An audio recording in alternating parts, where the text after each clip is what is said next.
Okay, beta. Let's start the revision of chapter 1. अच्छा, chapter 1 में बेटा जो सबसे इम्पोर्टेंट चीजें हैं ना, उनमें सबसे पहले जो है,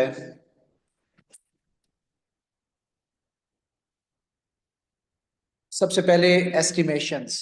ठीक है, लेट्स लुक अपॉन एस्टिमेशंस। भेज दिए ग्रुप में, सब कुछ है। अच्छा, अब जनरली गो थ्रू, आपने एक चीज समझनी है। एस्टिमेशन में one important thing is order of magnitude. ठीक है, ऑर्डर ऑफ मैग्नीट्यूड क्या होता है? If anything is expressed in power of 10 तो उसको हम ऑर्डर ऑफ मैग्नीट्यूड कहते हैं।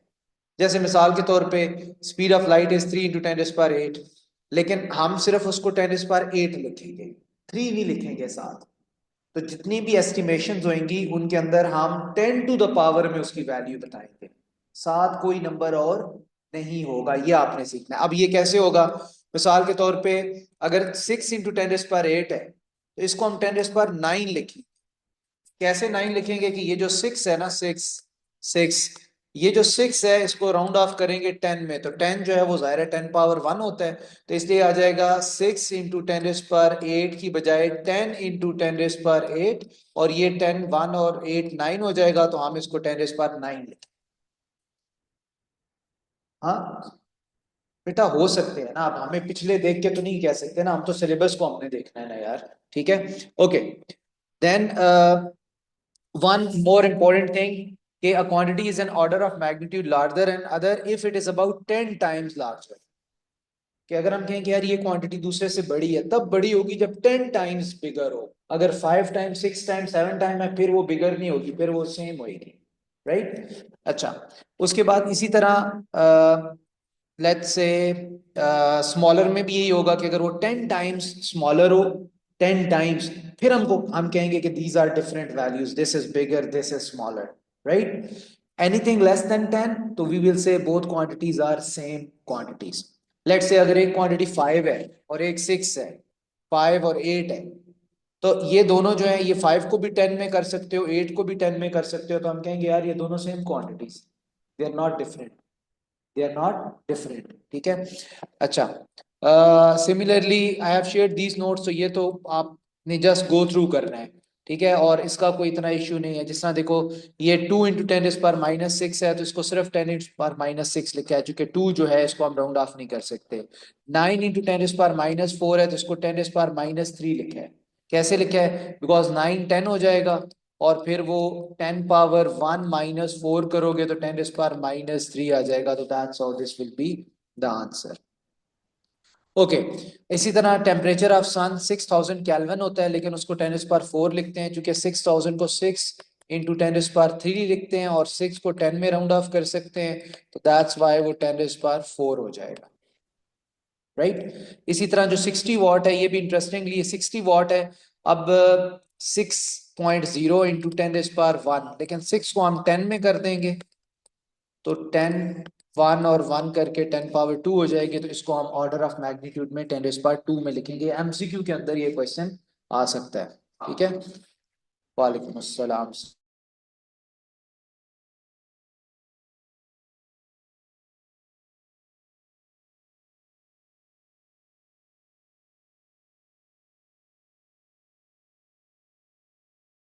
अच्छा जी, तो नेक्स्ट, समझ आ गई इस बात की? ये मेन मेन कॉन्सेप्ट इसमें ये है। बाकी you will go through this, और आप एस्टिमेशन सारी खुद आप याद करेंगे। All these quantities are there, याद करने की जरूरत नहीं है, जस्ट गो थ्रू इट, ताकि आपको पता हो कि भाई ये क्या क्या क्वांटिटीज हैं। जिस तरह most common one is speed of sound in air about 300 होती है। ठीक है, उसके बाद seconds in a day, second in a year, you can work out for that, like the common sense estimations will be there. Mass of adult person 70 kg, 80 kg। हाँ, mass of car भी होता है ना। These will be the things which we use in everyday life. Average mass है, yes. Estimation में always average होती है, एक range होती है। The answer is always in a range. When they say mass of one apple, तो उसकी बहुत बड़ी रेंज है, 50 ग्राम से 500 ग्राम तक वो जाता है, लेकिन रियलिस्टिक 100 ग्राम से 200 ग्राम के बीच में होती है एक एप्पल की मास। ठीक है, ओके। इसके बाद बेटा नेक्स्ट जो चीज देखनी है हमने वो रैंडम सिस्टमैटिक एरर है। रैंडम एरर, सिस्टमैटिक एरर, ये सब भी नोट्स में गिवन है। एक होती है ट्रू वैल्यू, एक होती है मेजर्ड वैल्यू। तो difference between true value and measure value, उसको हम एरर कहते हैं। Error is true value minus measured value, तो ये एरर होता है। अब एरर को अनसर्टेनिटी भी कहते हैं। एरर की टू टाइप्स होती हैं। First one is random error. Random error क्या होता है? रैंडम एरर जो है, ये फाइल भी मैंने आपसे शेयर की हुई है। It is unpredictable fluctuation in instrument reading as a result of uncontrollable factors such as environmental conditions, right. अच्छा, अब रैंडम एरर जो है ये अनप्रिडिक्टेबल होता है।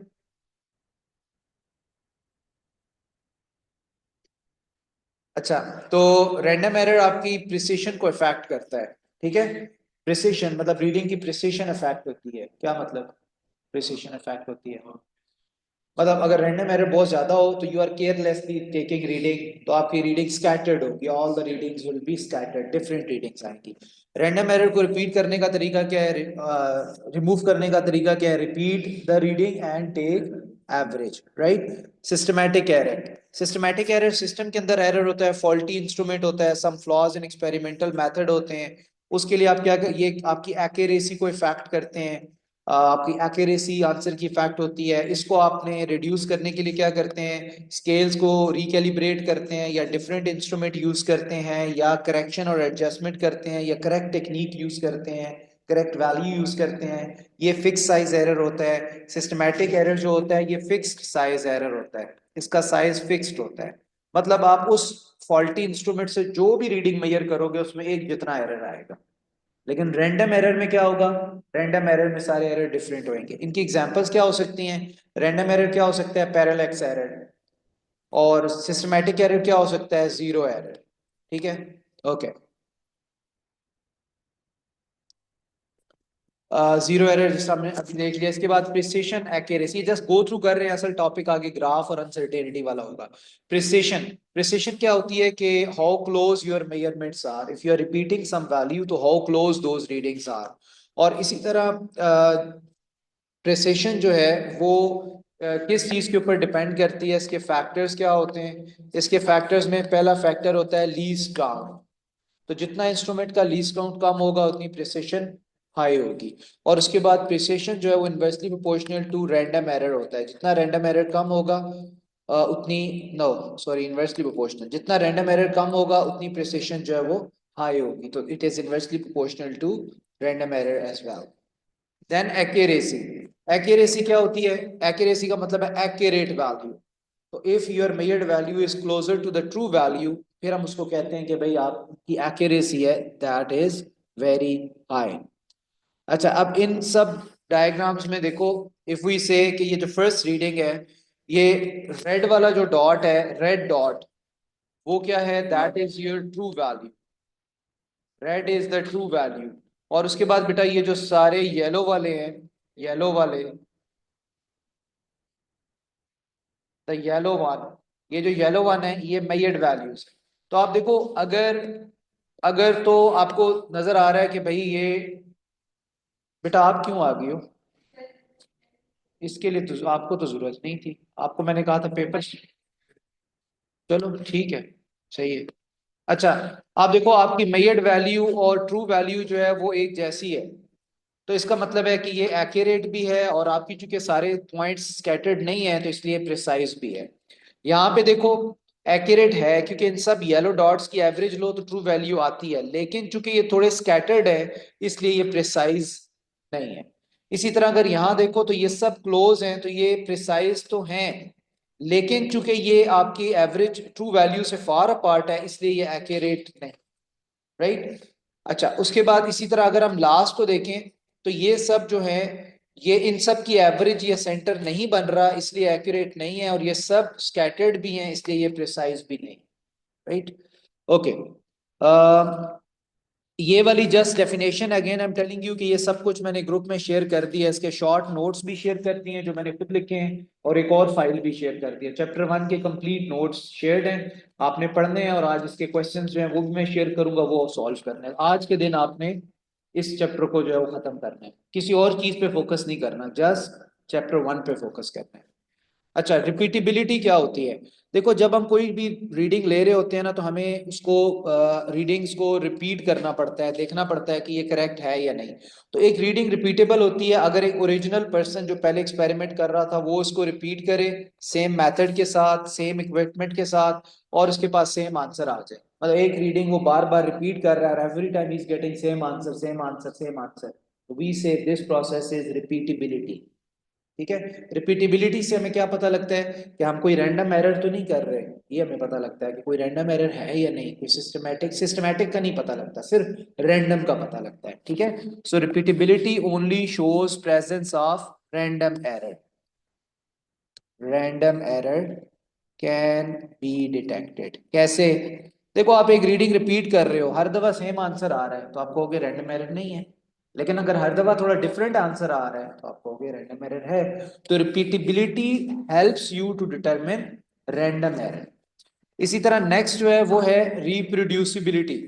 रिप्रोड्यूसिबिलिटी क्या होता है? एक रीडिंग रिप्रोड्यूसिबल है अगर उसको कोई और पर्सन करे, ठीक है, या फिर सेम पर्सन करे लेकिन डिफरेंट मेथड के साथ, डिफरेंट इक्विपमेंट के साथ करे, लेकिन सेम आंसर आए, तो हम कहेंगे ये रीडिंग रिप्रोड्यूसिबल है। जिस तरह जी की वैल्यू है 9.81, अब एक बंदा ने पहले एक्सपेरिमेंट किया, फिर दूसरा आया, उसने किया, दोनों ने सेम आंसर लिया, तो हमने कहा जी इज रिप्रोड्यूसिबल, कि भाई दो बंदों ने सेम इक्विपमेंट के साथ सेम आंसर निकाला है। ठीक है। अच्छा, तो इससे जो रिप्रोड्यूसिबिलिटी होती है, इससे भी हम रैंडम एरर का ही देखते हैं कि भाई उसमें रैंडम एरर है या नहीं, क्योंकि you are getting the same answer again. Resolution. Resolution जो है, इसको नॉर्मली तो हम लीस्ट काउंट कहते हैं, least count, minimum measurement taken by any instrument. ठीक है। लेकिन इसकी थोड़ी सी डिफरेंट भी डेफिनेशन है कि resolution is the smallest change in quantity being measured from measuring instrument that gives a perceptible change in reading. Perceptible का मतलब है कि इतनी चेंज हो कि आपको पता लगे कि रीडिंग चेंज हो रही है। तो जितना स्मॉलेस्ट चेंज आ सकता है उसको हम क्या कहते हैं? रेजोल्यूशन कहते हैं। लेकिन रेजोल्यूशन हमारे सिलेबस में लीस्ट काउंट को ही कहते हैं। जिस तरह कुछ सिनोनिम वर्ड्स यूज करते हैं, लीस्ट काउंट के लिए हम रेजोल्यूशन यूज करते हैं। इसी तरह आगे एक कल पेपर में भी क्वेश्चन था, वो स्टिफनेस। स्टिफनेस, तो स्टिफनेस जो है वो के को कहते हैं, इलास्टिक कांस्टेंट को। अब वो कहे ना मेजर स्टिफनेस, तो इसका मतलब है वो कह रहा है के मेजर करो। ठीक है। तो these are some synonyms. Okay, next आगे चलते हैं इसमें, और ये बस एक्स्ट्रा चीजें सारी लिखी हुई हैं। Let's come to uncertainty. Uncertainty is the most important thing. Uncertainty क्या होता है? This is the difference between your actual reading and your true reading. Error, इसको एरर भी कहते हैं, होता है एरर नहीं है लेकिन एरर भी हम इसको कह सकते हैं। तो इससे अनसर्टेनिटी से हमें रेंज ऑफ वैल्यूज का पता लगता है कि जिसके अंदर हमारी वैल्यू जो है वो आ सकती है। ओके, फॉर एग्जांपल अगर हम ये कहें कि हमने मास मेजर किया 950 और उसके अंदर एरर जो है वो 2 ग्राम है, तो जो ट्रू वैल्यू है वो अगर 950 है और एरर 2 है, इसका मतलब ये है कि 950 प्लस माइनस 2, तो 948 से लेके 952 के अंदर जो है ना, अगर हमारी वैल्यू आती है मेजर्ड वैल्यू, तो फिर हम कहेंगे कि भाई हमारा आंसर ठीक आ रहा है। तो अनसर्टेनिटी से सिर्फ हमें ये पता लगता है कि अगर हम कोई वैल्यू मेजर कर रहे हैं तो क्या वो करेक्ट है या नहीं है। अनसर्टेनिटी की डिफरेंट टाइप्स क्या होती हैं? Absolute, fractional, percentage. ये तीनों जो हैं ये बहुत इंपॉर्टेंट है, और किस तरह निकालते हैं ये उससे ज्यादा इंपॉर्टेंट है। मतलब ये पहली इंपॉर्टेंट चीज अभी आने वाली है। एब्सोल्यूट अनसर्टेनिटी जो होती है बेटा, ये लीस्ट काउंट ऑफ इंस्ट्रूमेंट के इक्वल होती है। फ्रैक्शनल अनसर्टेनिटी आपको पता है absolute uncertainty over value, measured value के इक्वल होती है। परसेंटेज अनसर्टेनिटी क्या होती है? फ्रैक्शनल अनसर्टेनिटी को आप सिंपल 100 से मल्टीप्लाई कर देते हो तो यू गेट परसेंटेज अनसर्टेनिटी। ठीक है। Again, absolute uncertainty is just the least count of instrument, it's the smallest value.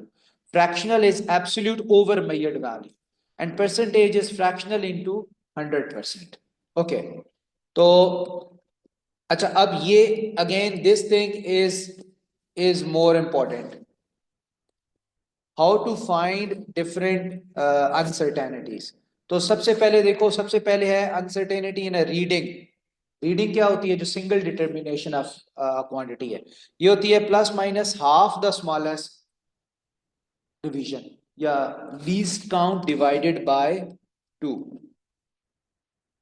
ठीक है, ये एक रीडिंग के अंदर अनसर्टेनिटी होती है, reading absolute uncertainty. Okay, next, next is uncertainty in measurement. अच्छा, मेजरमेंट और रीडिंग में क्लोज फर्क होता है। रीडिंग होती है जो आप एक दफा रीड करते हो, मेजरमेंट होती है जो आप दो दफा कोई दो रीडिंग लो, उनको प्लस या माइनस करो and you get a answer, उसको मेजरमेंट कहते हैं। तो measurement consist of two or more readings and reading is just the single determination of a quantity. For example, अगर मैं लेंथ मेजर करता हूं इस पेन की, तो मैं रीडिंग, दो रीडिंग लूंगा, एक यहां से रीडिंग लूंगा कि इधर क्या है 0, और एक इधर से लूंगा कि 20, तो 20 माइनस 0 इज 20। अगर वो मीटर रूल टूटा हुआ है तो मैं यहाँ पे 1 पे रखूंगा 1, और इधर 21, तो मैं कहूंगा 21, 21 is one reading, 1 is second reading, 21 minus 1 20, तो मैं कहूंगा यार 20 इसकी वैल्यू है। तो दीज आर टू रीडिंग्स। तो रीडिंग होता है जो आप एक दफा देख रहे होते हो, राइट? जिस तरह मेजरिंग सिलेंडर है, उसमें वाटर डाला तो वो आप एक ही रीडिंग लोगे, उसको हम रीडिंग कहेंगे, मेजरमेंट नहीं कहेंगे।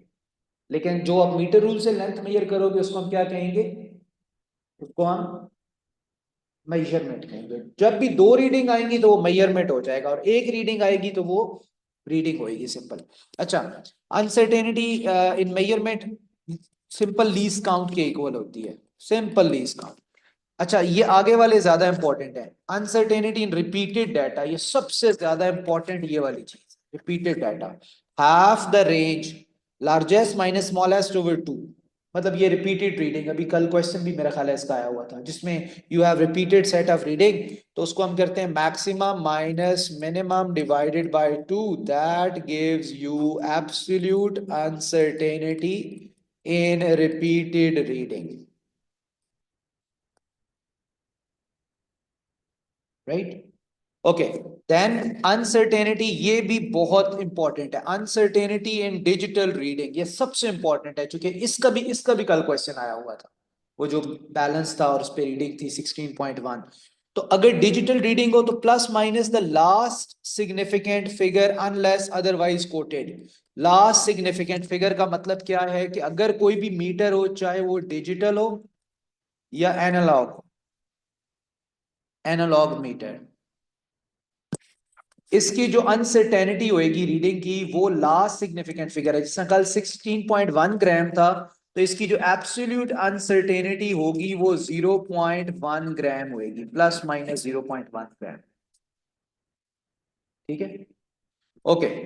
इसी तरह अगर कोई लेट से एक और मीटर है और वो 1.25 वोल्ट है, 1.25 वोल्ट, तो इसकी एब्सोल्यूट अनसर्टेनिटी कितनी होएगी? लाइक डेल्टा वी कितना होएगा? डेल्टा वी आपको पता है ना, डेल्टा इज एब्सोल्यूट अनसर्टेनिटी। हाँ, अनोमलीज को नहीं, anomaly is not considered. Anomaly का मतलब अनोमलस होता है, एक ऐसी रीडिंग के जो बिल्कुल डिफरेंट ट्रेंड है जिसका, हाँ, मीन में भी नहीं करते, मीन में भी उसको निकालते हैं, ठीक है। लेकिन देखो, एक एक है, अब आपको कैसे पता लगेगा? अभी मैंने जितने भी इसमें क्वेश्चन देखे हैं, सब में वो ये करता है कि जिसमें उसने अनोमली को लेट से निकालना होता है ना, उसमें वो आपको बता देता है answer, show that the average of this is this, show that the uncertainty is this, तो आपको हेल्प मिल जाती है। आप दोनों तरीकों से कर सकते हो। अब आप if you are not sure तो आप क्या करो, आप पहले जो है ना वो अनोमली डाल के देख लो, देखो आंसर आता है, नहीं फिर अनोमली निकाल के देख लो। क्योंकि ये ऐसी चीज है कि जिसमें हमेशा आप अनश्योर रहते हो कि अनोमली क्या है, कौन सी है अनोमली, और इसका कोई फिक्स रूल भी नहीं है। हम कहेंगे कितना डिफरेंट हो तो वो अनोमली होती है। अनोमली के लिए कम से कम 10% वेरिएशन वैसे होती है कि बाकी वैल्यू से 10% वो बिल्कुल डिफरेंट हो वैल्यू, फिर हम कहते हैं कि ये अनोमलस रीडिंग है। लेकिन अब उसमें 10% निकालना भी मसला होता है ना। अगर लेट से कोई एक वैल्यू आ रही है आपके पास 1.7, 1.8, 1.6, 1.5 और फिर 2.4 आ जाता है, तो 2.4 here would be the anomaly, क्योंकि वो बिल्कुल डिफरेंट है, स्टैंड से हट के है। लेकिन अगर 1.2, 1.3, 1.4, 1.5, 1.6, 1.7 है, अब इसमें अनोमली कोई नहीं है, क्योंकि वो सारे एक सीक्वेंस में आ रहे हैं। राइट? ओके, सो इसके अंदर क्या होगा बेटा? एब्सोल्यूट अनसर्टेनिटी 1.25 वाले में क्या होएगा? 0.01 वोल्ट, 0.01। मतलब जो लीस्ट सिग फिग होगा 0 पॉइंट, देखो ना 25 है ना, तो अब 2 की जगह भी 0 और 1, 5 की जगह 1 लिख देना है, तो ये इसकी एब्सोल्यूट अनसर्टेनिटी होगी।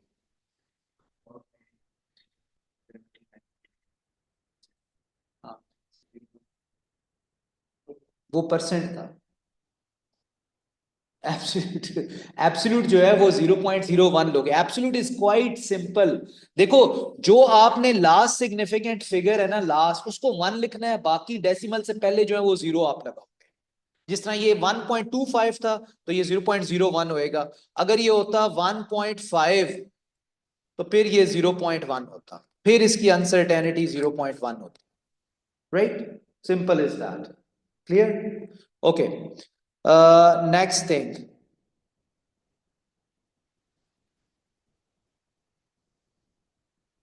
अच्छा, ये तो सारा मैंने आपको बता दिया है। Next thing is adding and subtracting, like rules for uncertainties. देखो, अनसर्टेनिटी का एक रूल होता है एडिशन सब्ट्रैक्शन केसेस, ठीक है। सेकंड रूल होता है multiplication division case. Third rule होता है आपका पावर रूल, पावर रूल। उसके बाद फोर्थ केस आपका होता है कांस्टेंट, कांस्टेंट वैल्यूज। बस ये चार चीजें आपने याद रखनी है: addition subtraction, multiplication division, power rule और कांस्टेंट वैल्यूज। देखो, सबसे पहले एडिशन सब्ट्रैक्शन है। अगर दो क्वांटिटीज बेटा ऐड या सब्ट्रैक्ट हो रही हैं, तो आप क्या करोगे? उनके सिंपल एरर्स को ऐड कर दोगे। बस सिंपल ऐड करना है और कुछ भी नहीं करना। जिस तरह फॉर एग्जांपल, टायर टायर का डायमीटर एक्सटर्नल जो है वो 55 है और ये उसकी अनसर्टेनिटी है, और इसी तरह जो इनर डायमीटर है वो 21 है और ये उसकी अनसर्टेनिटी है। वो कहता है बताओ डिफरेंस इन डायमीटर क्या है? डिफरेंस, डिफरेंस का मतलब क्या है? आप उनको सब्ट्रैक्ट कर रहे हो, तो डिफरेंस से आपने माइनस किया। अब वो कहता है बताओ अनसर्टेनिटी कितनी है? डिफरेंस इन डायमीटर में अनसर्टेनिटी कितनी है? तो what you do is you just add the errors 0.7 and 0.5 जो हैं, you just add them and you get the total uncertainty which is 1.2। right? So it means when quantities are added or subtracted, you simply add the error.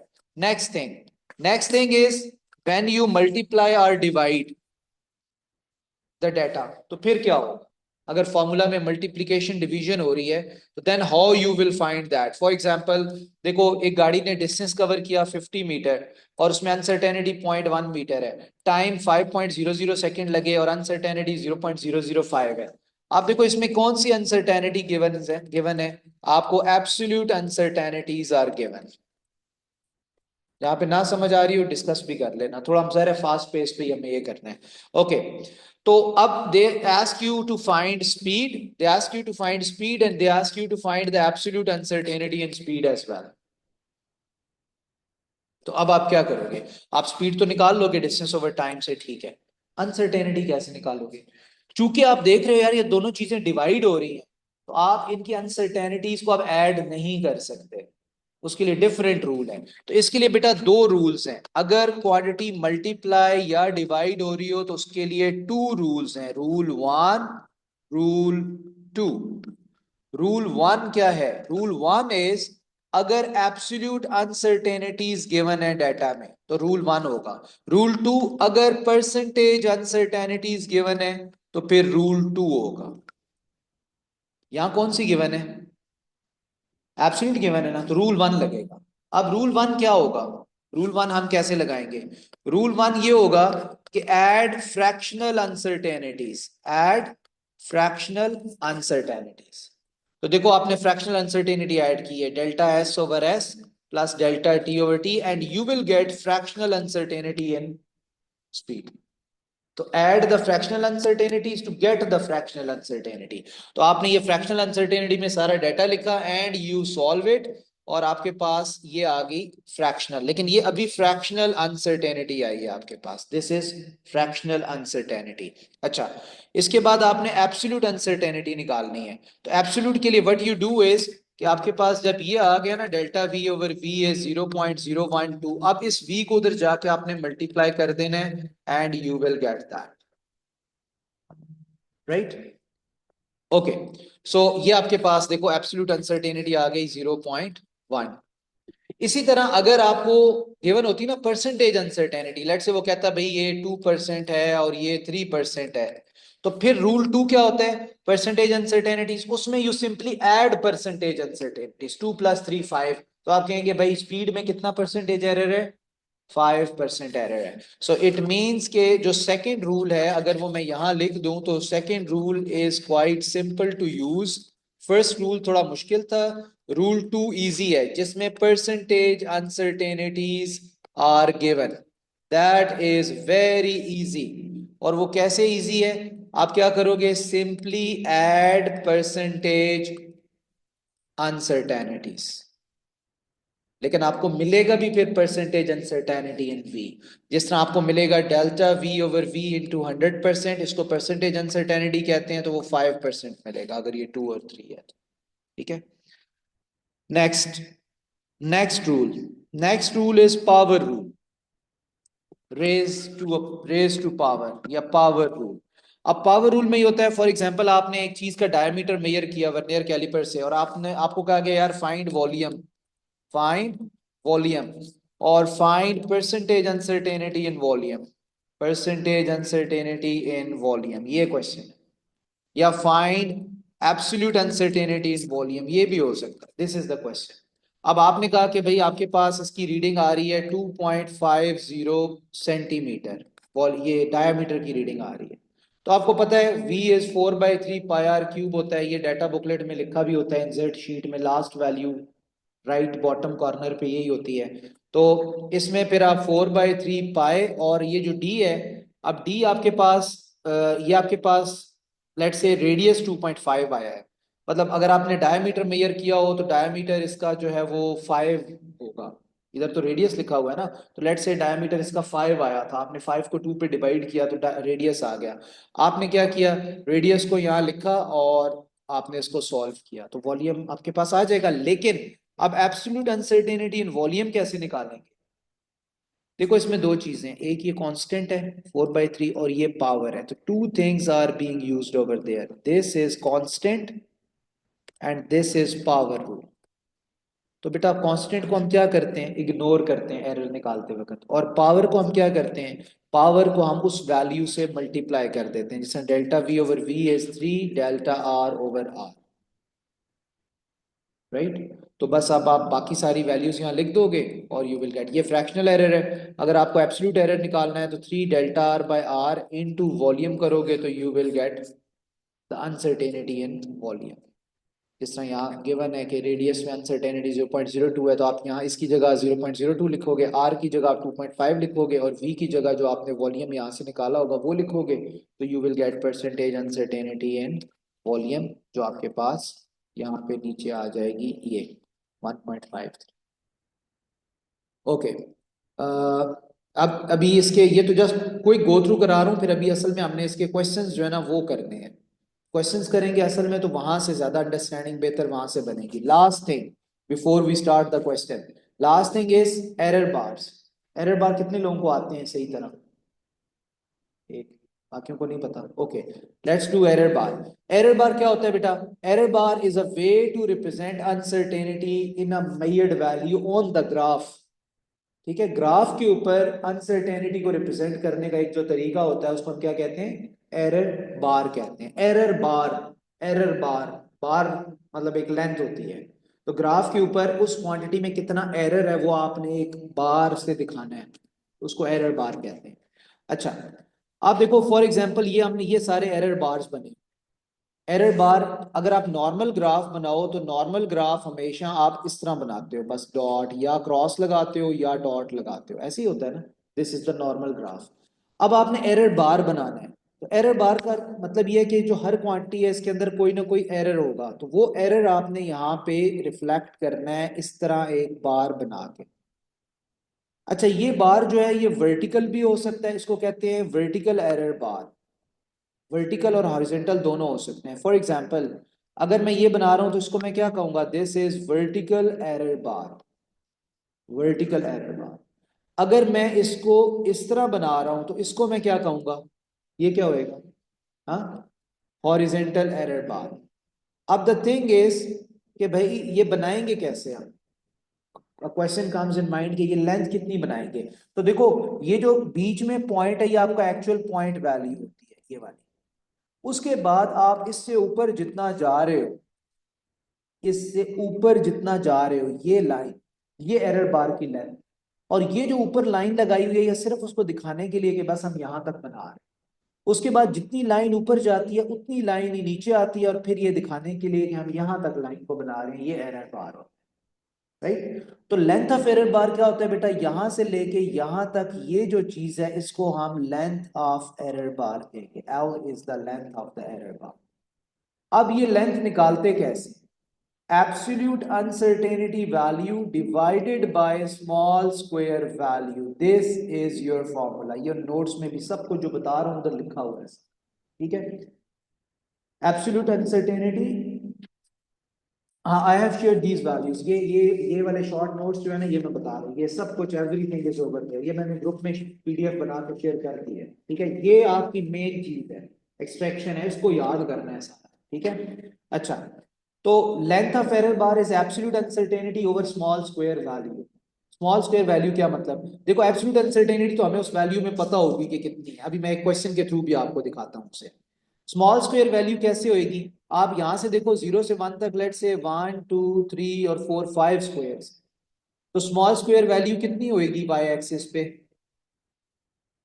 1/5, क्योंकि value 1 है ना और 5 square है तो ये होगी 0.2, तो कितनी होगी 0.2। अगर आप ये एरर बार ये वाला जो बनाया आपने, ये वैल्यू है लेट से 2.6, और इसमें अनसर्टेनिटी थी 0.6, ये इसकी अनसर्टेनिटी है, तो आपने 2.6 तो यहां बना दिया, ये 2.6 है। अब आपने 0.6 को यहां शो करना है, तो आप कहेंगे कि ये जो फॉर्मूला है length of error bar is absolute uncertainty which is 0.6, तो मैं यहां लिख रहा हूं 0.6, और स्मॉल स्क्वायर वैल्यू इज 0.2, तो मैं यहां लिख रहा हूं 0.2। तो जब इसको डिवाइड करोगे तो लेंथ कितनी आएगी, 3, कितनी आ रही है 3। हम कहेंगे यार मुझे यहां से ऊपर 3 स्क्वायर्स ऊपर जाना है, तो ये 1 2 3, लेट से ये यहां से देखा तो ये 1 2 और 3 यहाँ पे गया, तो मैं ये लाइन यहाँ 3 तक ले आया ऊपर बार, 3 अगर ऊपर जाओगे तो 3 नीचे आओगे और ये बार लगा दोगे, that's how you can make error bar. तो एरर बार का सबसे जो मेन फॉर्मूला है वो क्या है, वो ये वाला है, this one is the main formula for error bar. Absolute uncertainty over small square value, that's it, length of error bar आ गई। वो पॉइंट से ऊपर उतने स्क्वायर जाओ, पॉइंट से नीचे उतने स्क्वायर जाओ, और you will do that. Carefully देखना है, सबसे इंपॉर्टेंट चीज क्या है कि क्या एरर वाई एक्सिस वाली क्वांटिटी में है या एक्स एक्सिस वाली में, ये बहुत ध्यान से देखना, और फिर उसके हिसाब से आपने वर्टिकल या हॉरिजॉन्टल बनाना है। अगर दोनों में हो तो दोनों में आप बनाओगे, अगर एक में हो तो आप एक में बनाओगे, right. Okay, next thing, next thing, determining uncertainties from the graph. This is the last thing for today, representing error bars on the graph and determining uncertainties from the graph. अब हमें ग्राफ से uncertainty कैसे पता चलेगी, this is very very important question, ठीक है। देखो for instant ये ग्राफ बना हुआ है, ये इससे वो आपसे कितनी किस्म की चीजें पूछेगा। नंबर 1 आपसे पूछेगा ग्रेडियंट बताओ कितना है, नंबर 2 वाई इंटरसेप्ट कितना है, नंबर 3 ग्रेडियंट में अनसर्टेनिटी कितनी है, नंबर 4 वाई इंटरसेप्ट में अनसर्टेनिटी कितनी है, नंबर 5 ग्रेडियंट में परसेंटेज अनसर्टेनिटी कितनी है, नंबर 6 वाई इंटरसेप्ट में परसेंटेज अनसर्टेनिटी कितनी है, नंबर 7 कोई कांस्टेंट वैल्यू आप कैसे निकालोगे, कोई भी value, constant value from equation using graph, ये कैसे निकालो, ये कंपैरिजन वाला है। तो ये 7 चीजें हैं जो क्वेश्चन में आती हैं। बोर तो नहीं हो रहे आप, नहीं, क्यों भाई, हो रहे हो ना, कुछ हाथ साथ नहीं हिला रहे इस वजह से, बस ये आखिरी चीज है, इसके बाद हमने क्वेश्चंस करने हैं, फिर आप बोरियत खत्म होगी जब क्वेश्चन करोगे। हाँ, ये क्वेश्चंस हैं, ये ग्रेडियंट पहला निकालना है, मतलब वो आपको ग्राफ से क्या क्या कह सकता है, ग्रेडियंट निकालोगे, ग्रेडियंट।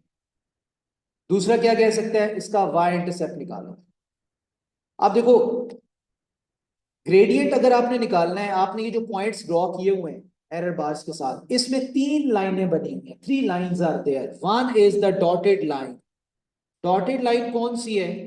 डॉटेड लाइन है best fit line. This is the actual line. Best fit line are the actual line.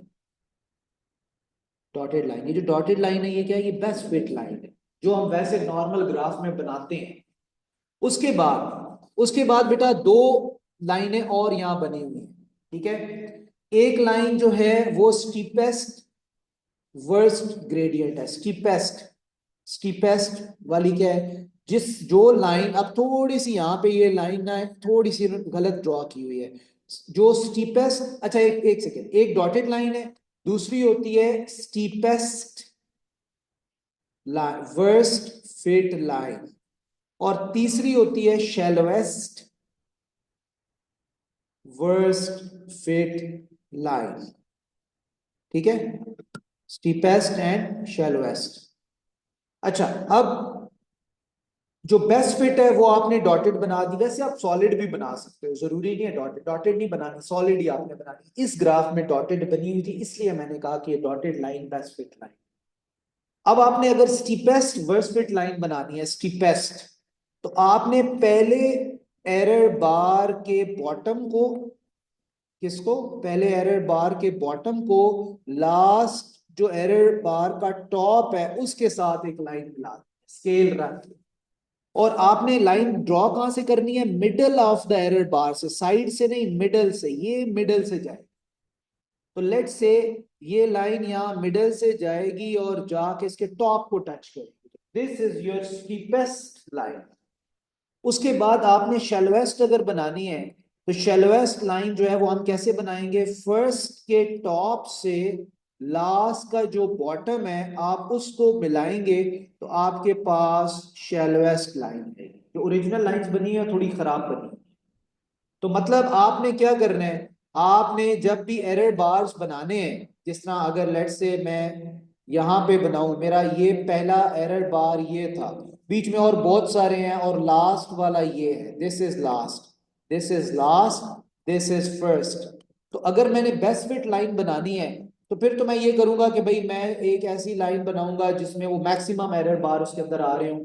ये आपकी बेस्ट फिट लाइन, राइट। अगर मैंने स्टीपेस्ट वर्स्ट फिट बनानी है, तो मैं फर्स्ट के बॉटम से स्टार्ट करूंगा और लास्ट के टॉप तक जाऊंगा।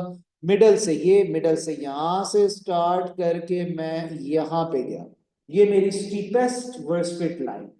उसके बाद अगर मैंने शैलोएस्ट बनानी है, तो शैलोएस्ट के लिए मैं पहले के टॉप से लास्ट के बॉटम तक आऊंगा और यहां से मिडल से लाइन कनेक्ट करके यहां तक आऊंगा। तो ये मेरी steepest steepest shallowest worst fit line हुई। ठीक है, समझ आ गई इस बात की? ये जब आपने बना लिया ना, अब अनसर्टेनिटी इन ग्रेडियंट कैसे निकाल, इसके फॉर्मूलाज इन शीट में लिखे हुए हैं। अनसर्टेनिटी इन ग्रेडियंट दो तरीके हैं, two method. One, steepest worst fit line gradient minus shallowest worst fit line gradient. मतलब आप स्टीपेस्ट, ये जो रेड और ब्लू लाइन है उनका ग्रेडियंट निकालो और उनको माइनस करो और फिर उसको 2 पे डिवाइड कर दो, you will gate uncertainty in gradient.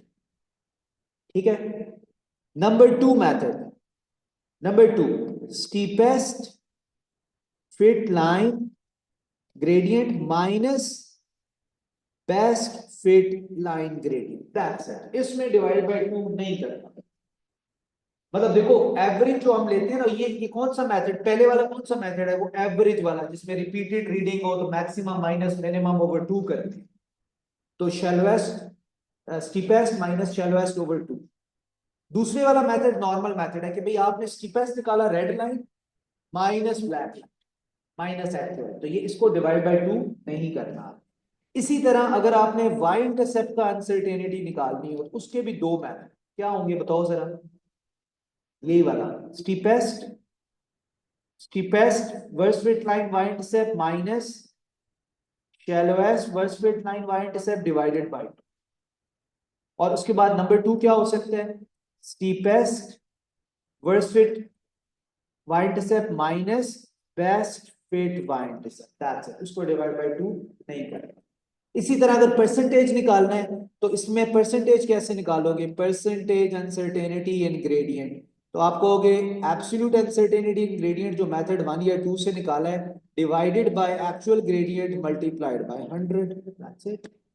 अगर आपने इसी तरह percentage uncertainty in y intercept निकालना है तो वो कैसे निकालोगे? Absolute uncertainty in y intercept over actual y intercept multiplied by 100%, you will get your answer. हाँ, यस, एक्चुअल हमेशा बेस्ट फिट वाली होती है। मतलब ये जो नीचे लिखा हुआ है ना सी या एम, ये बेस्ट फिट वाला है, ठीक है? समझ आ गई? That's how you gonna do this. अच्छा, इसके बाद अब let me just open one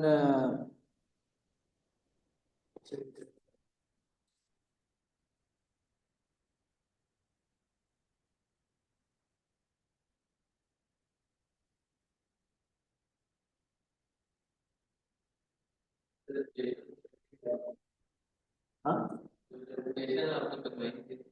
हाँ, कौन सी? हाँ, अच्छा, ओके, चलो भाई ये देखो, ये क्वेश्चन करते हैं। फर्स्ट क्वेश्चन देखो, ये ये पहला क्वेश्चन ही एरर बार्स का आ गया, परसेंटेज अनसर्टेनिटी का आ गया।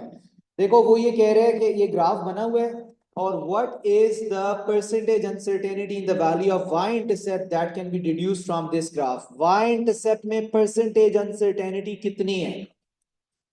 परसेंटेज अनसर्टेनिटी इन y इंटरसेप्ट। तो अब देखो आपके पास ये टू वैल्यूज हैं, टू लाइंस हैं, ये कौन सी लाइंस बनी हुई हैं? डीपेस्ट और शैलोएस्ट। बेस्ट फिट तो नहीं बनी हुई ना, तो हम सिंपल सा फॉर्मूला यूज करेंगे डेल्टा सी ओवर सी इनटू 100। अब हमें दो चीजें निकालनी है, पहले हमें डेल्टा सी निकालना है, नंबर 2 हमें सी निकालना है, तब ये निकलेगा। लंबा काम है ये। डेल्टा सी कैसे निकालेंगे? Steepest minus shallowest over 2। तो स्टीपेस्ट कितने हैं? 4350। शैलोएस्ट कितने हैं? ये वाला,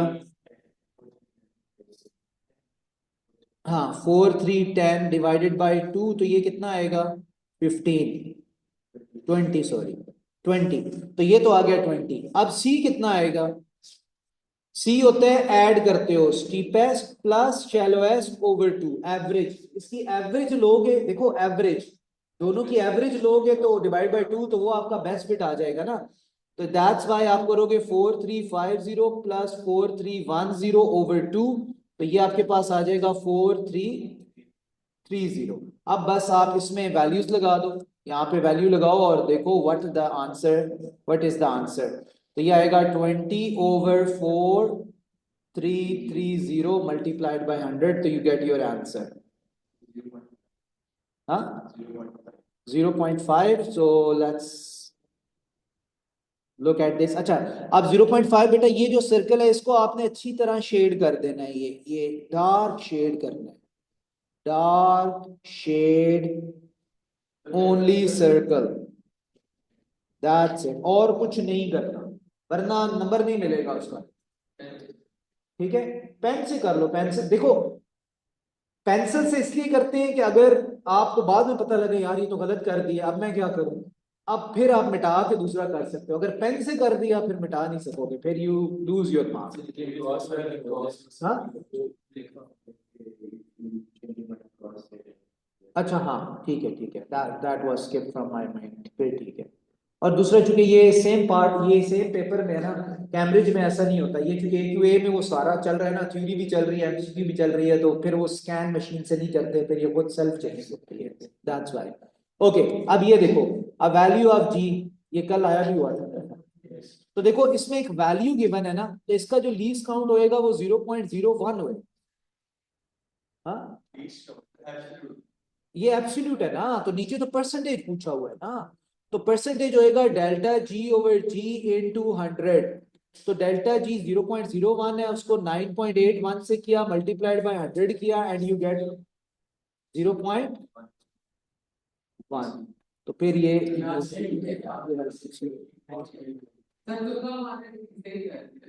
अच्छा, अब ये this sheet I am going to share जो आप सॉल्व करोगे। एक और नंबर 5 देखो। A student used micrometer to measure the diameter of wire several places along its length. These are the measurements: 0.58, 52, 50, 51, 56. अब इसके अंदर कोई anomaly है? नहीं। Which diameter should be code for the mean values? So mean आप सबको add करोगे और आप divided by 1, 2, 3, 4, 5 करोगे. That will get the mean. Right? तो अब आपने एरर कैसे निकालना है? रिपीटेड वैल्यू है ना, तो रिपीटेड में एरर कैसे निकालते हैं? मैक्स माइनस मिन रोहान डिवाइडेड बाय 2। तो मैक्स क्या है?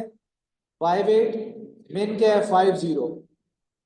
तो 0.58 माइनस 0.50 ओवर 2, 58 माइनस 50 ओवर 2, तो ये आंसर क्या आएगा?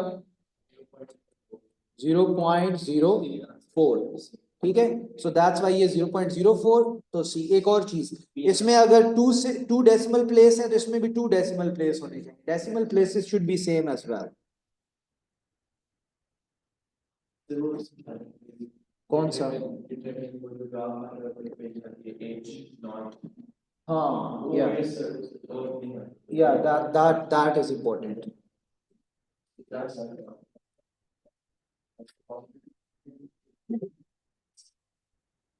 Okay, beta, let's look at this graph.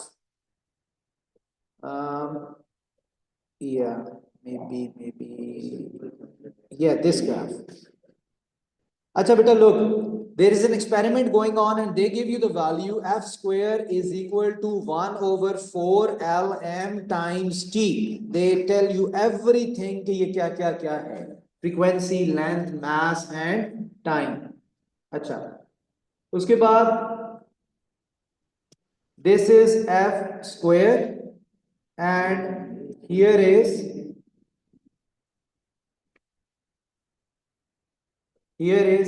x axis is t, length उसने दी हुई है। अब वो कहता है determine using the graph accurate value for m। अच्छा देखो, ऐसे जो भी क्वेश्चंस होते हैं, F square is 1 over 4 L M into T, this is one equation.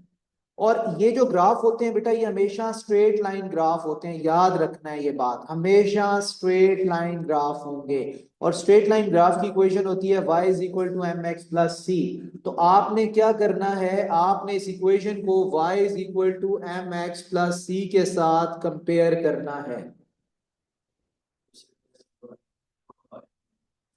हाँ, अब देखो, अब मेरी बात सुनो, हमने ये करना है, हमने देखना है इसके साथ लिख के, ये यहां से देखना है आपने। y जो है, y और एफ स्क्वायर, क्या एफ स्क्वायर y एक्सिस पर प्लॉटेड है? यस। इधर से हमने देखना है कि x एक्सिस पर क्या प्लॉटेड है? t, है ना? तो अगर t यहां प्लॉटेड है तो t x एक्सिस पर प्लॉटेड है। ठीक है, ये हो गया। इसके बाद अब आपने कहना है कि जो चीज बच गई है वो क्या है? 1 over 4 L M. So this thing is actually m gradient. This m is gradient. This m is gradient and y-intercept is what? 0. नहीं नहीं नहीं, जरूरी नहीं होता, डिफरेंट भी हो सकता है, डिपेंड्स ऑन द इक्वेशन।